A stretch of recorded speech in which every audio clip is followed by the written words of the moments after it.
Nëse ju lëndojnë, dallen me ju, shpifin ndaj jush. Kur t'ju lëndojnë të afërmit tuaj nga gjaku, parefisi yt, kujtojeni pejgamberin Yusuf a.s., të cilin gjithashtu e tradhtuan vëllezërit e tij dhe e hodhën në pus. Kur prindrit tuaj ju kundërshtojnë pse ju e praktikoni fen, pse ju adhuroni Zotin e vetëm pa shok, kujtojeni Ibrahimin a.s., të cilin në zjarrin e flakëruar e hodhi babai i tij.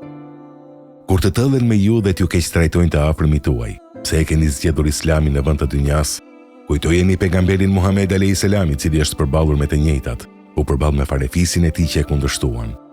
Kur të preokupoheni me ndonjë problem dhe nuk shihni rrugë dalje, kur t'ju ngushtohet gjoksi dhe nuk gjeni dot rrugë zgjidhje, kujtojeni pejgamberin Yunus a.s., i cili është gjendur në barkun e balenës në thellësitë e deteve brenda 3 errësirave. Kur të sëmureni dhe i gjithë trupi juaj lëngon nga dhimbja, kujtojeni pejgamberin Ejub a.s., i cili ishte më i sëmur se ju. Kur keni ndonjë tëmet fizike, kur Zoti t'ju sprovoi, kujtojeni pejgamberin Musa a.s., i cili kishte pengesa në të folur.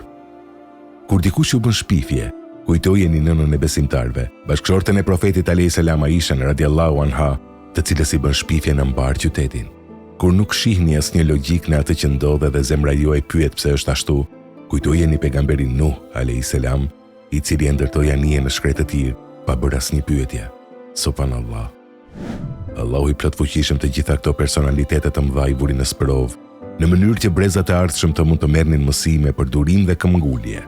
Allahu i plotfuqishëm thotë në Kur'anin famëlart: Mos u friksoni, unë me të vërtet jam me ju, dëgjoj dhe shoh.